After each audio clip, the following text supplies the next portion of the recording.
Kollektorda baş verən qəzadan sonra ətraf ərazilərdə yaşayan sakinlər günlərdir susuz qalıb.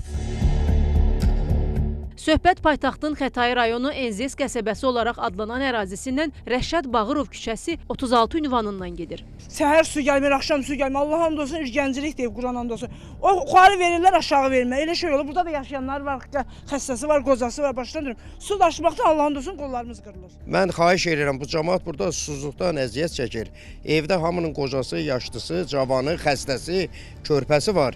Belə olmaz axı, bu insanlar yazıqdır axı. Bu insan nə içsin bəs? Neçə gündür?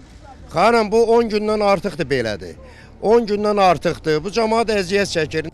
Sakinlər deyirlər ki, kollektorda problem yarandığını, bu səbəbdən işlər görüldüyünü başa düşürük. Amma neçə gündür suyun gəlməməsini gözləyib natəmizlik içərisində qalmışıq. Onların sözlərinə görə ilk günlərdə əraziyə elektrik enerjisi mavi yanacaq verilişində də problem olub. Ancaq sonradan aradan qaldırılıb. Su ilə bağlı çətinlik isə hələ də davam edir. Valla kanalizasiyanın suyu yolla elə axırdı. Kanalizasiyadan tökülən palçıq odur, bax, həyətə gedir, ayağımıza batır, bütün təmizləmək də olmur. Bütün darvaza gör nə gündədir. Bir su lazımdır ki, su ilə onu təmizləyəsən. Məsələ ilə bağlı iri şəhərlərin Birləşmiş Su Təchizatı xidmətindən bildirildi ki, üzərində tikilən evlərin yaratdığı yüklənmə səbəbindən çökən kollektorun qəzalı hissəsinin dəyişdirilməsi ilə bağlı görülən tikinti bərpa işləri zamanı əraziyə verilən içməli suyun nəql olunduğu diametri 500 mm-lik xətt qaldırıcı kranın fəaliyyətinə mane olur. Buna görə xəttin ərazinin hüdudlarından kənarlaşdırılması məcburiyyəti yaranıb.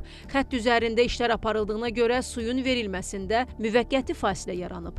Nigar Polad, Ramil İbrahimov, Kəmal Əli Muradova, Xəzər xəbər.